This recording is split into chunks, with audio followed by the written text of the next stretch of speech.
I've got a 1989 Volvo 740, and when I got it, it had a very small mirror stuck in here, and I needed new glass.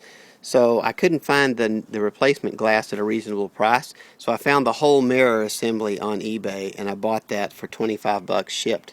This is the manual mirror, as you can see inside here. This is the kind you move the little handle, and it tilts the glass. So what I thought I'd do is show you how this looks on the inside when you want to replace it. If you look up underneath this mirror, there is a little slot that you can just see right here. And I'm going to show you a better view of that so that you can see how this the backing plate and the mirror glass come on and off. So here's the one I bought now with the mirror removed, and you can see there's a little gap right down here. I'll use my screwdriver to point it out. And underneath that gap, if we look at the mirror from the bottom, you'll see a little hole. You take a little screwdriver, this is a small flat blade, and you put it in this hole, like I was laying down next to my car and did this from underneath. So when you put this in the hole, what you're doing, sorry for this sort of low rent video here, but I hope it's of help to somebody. When you put this in the hole, you will see this comes in here like this. You don't want the blade turned. See if I can get the sunlight on this so that it shows up for you. You don't want the blade turned flat like this. You want it turned sideways like this. So when it's coming in, it's going to get into some teeth that are on that mirror backing, and it is going to move that and spin it. So let me show you what that actually is doing. See these 4 tabs that are here. This is a low quality video. Okay, there's one right there. There's another one there, one over there, and one over there. Okay, they actually fit into the back of this mirror plate. Okay, so this is the plate that has the mirror, and now it's got the new mirror mounted on the car. This is the old one. And you can see they go on here. See the little tabs that are lined up? The little holes are lined up right over these little male pieces that poke up.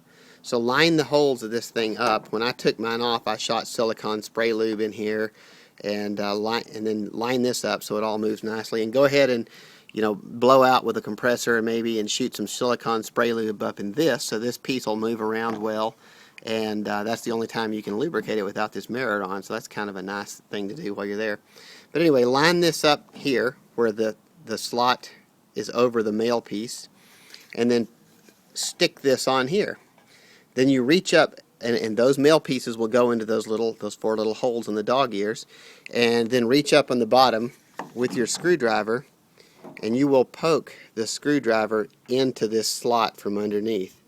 And once it's poked in there, you can you'll be able to, from underneath the mirror, turn this thing by going left or right on this and figure out which way it turns. Let's see if I can do this. I'm short of hand for this video. But anyway, you can see this thing will turn. There we go. So if those dog ears were in those slots and then it rotated like this, well, I'm not doing it very well, but if it rotated like that, there you go, it would lock down. Those dog ears would now be up under here.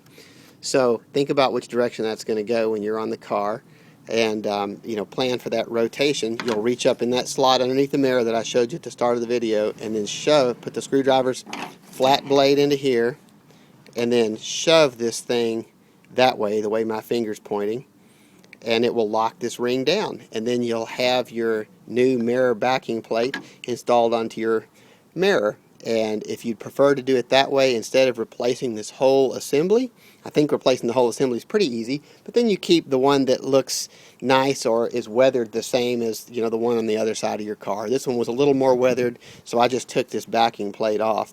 Now if I have to replace it again, well, I'll just know how to do it, and I hope that it's of help to you. Have a great day.